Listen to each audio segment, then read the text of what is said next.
I also mentioned at the town hall meeting my concern with Dr. Ezekiel Emanuel. And the response was that the things he's talking about, his complete lives system, that he's just referring to, you know, those really emergent cases like H1N1 or another terrorist attack and the triage that goes along with choosing who to take care of. But the fact is that Ezekiel Emanuel has only touted that explanation because of the public outcry. And he went into sort of a defensive mode when people started seeing what he was saying in his own words. What is his own words? Well, I give you this. 1996, Hastings Center Report, Volume 26, Number 6. You can go to hastings.org and look this up. It's pretty chilling. This is what he said, quote, "This civic, Republican, or deliberative Democratic conception of the good provides both procedural and substantive insights for developing a just allocation of healthcare resources. Procedurally, it suggests the need for public forums to deliberate about which health services should be considered basic and should be socially guaranteed. Substantively, it suggests services that promote the continuation of the polity, those that ensure healthy future generations, ensure development of practical reasoning skills, and ensure full and active participation by citizens in public deliberations, are to be socially guaranteed as basic.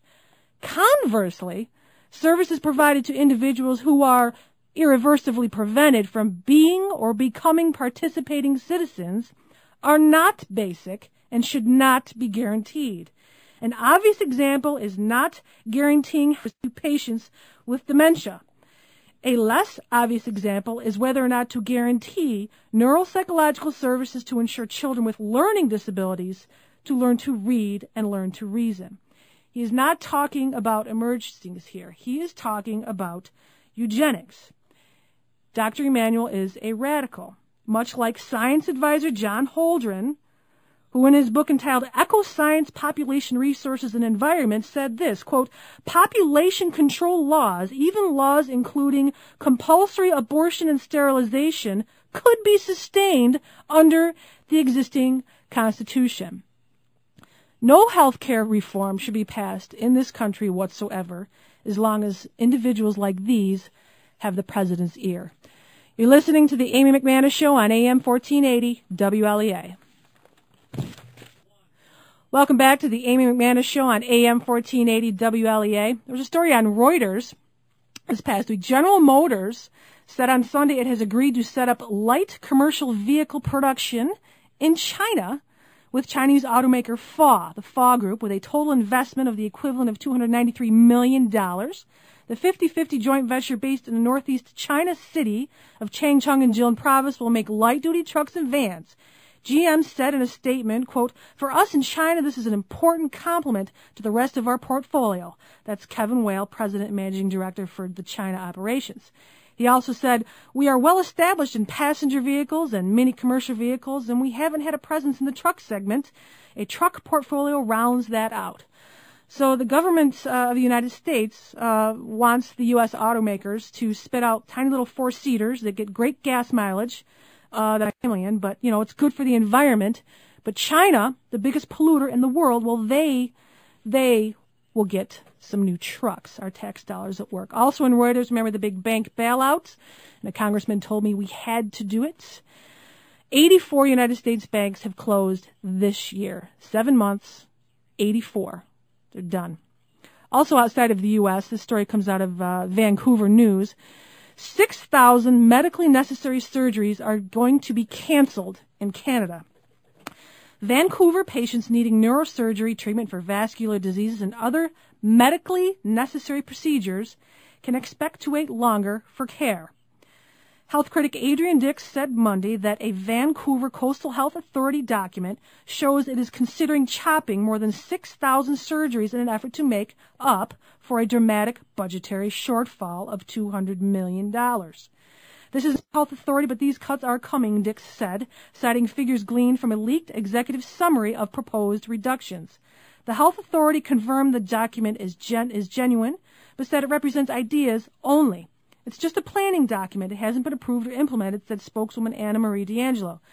Dr. Brian Brody, president of the BC Medical Association, called the proposed surgical cuts a nightmare. Why would you begin your cost-cutting measures on medically necessary surgery? He said. I just can't think of a worse place. Here's my point on this. I would imagine that out of 6,000 surgeries, some portion of them must be life-saving. That's just percentages.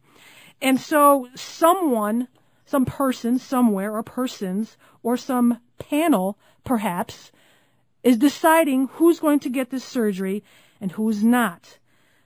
Can you say death panel? Oh no, but that's just nonsense. How about this one? Article in UK Telegraph. A group of experts who care for the terminally ill claim in a letter to the Telegraph that some patients are being wrongly judged as close to death. Under NHS guidance to help doctors and medical staff deal with dying patients, they can have fluids and drugs withdrawn, and many are put on continuous sedation until they just die. But this approach can also mask the signs that their condition is improving, the experts warn.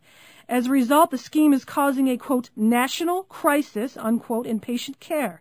It's been signed by palliative care experts, including Peter Millard from the University of London, Peter Hargraves at St. Luke's in Guildford, and 4 other doctors. Quote, forecasting death is an inexact science, they say. Patients are being diagnosed as close to being dead without regard to the fact that diagnosis could be wrong. And as a result, a national wave of discontent is building up as family and friends witness the denial and fluids of food to patients, unquote. That sounds like a death panel as well. Back in the United States, the real, quote, real unemployment rate is being argued about. A guy named Dennis Lockhart, he's the Atlanta Fed chief of the Federal Open Market Committee, said that number of 9.4% is incorrect. He said this, if one considers the people who would like a job but have stopped looking, the discouraged worker, and those who are working fewer hours than they want, the unemployment rate would move from 9.4% to 16%. So that unemployment number is based only on those formerly full-time employees who are now unemployed. It does not account for those employed or discouraged workers. He has said he is expressing his own views, which do not necessarily reflect those of his colleagues at the Federal Open Market Committee.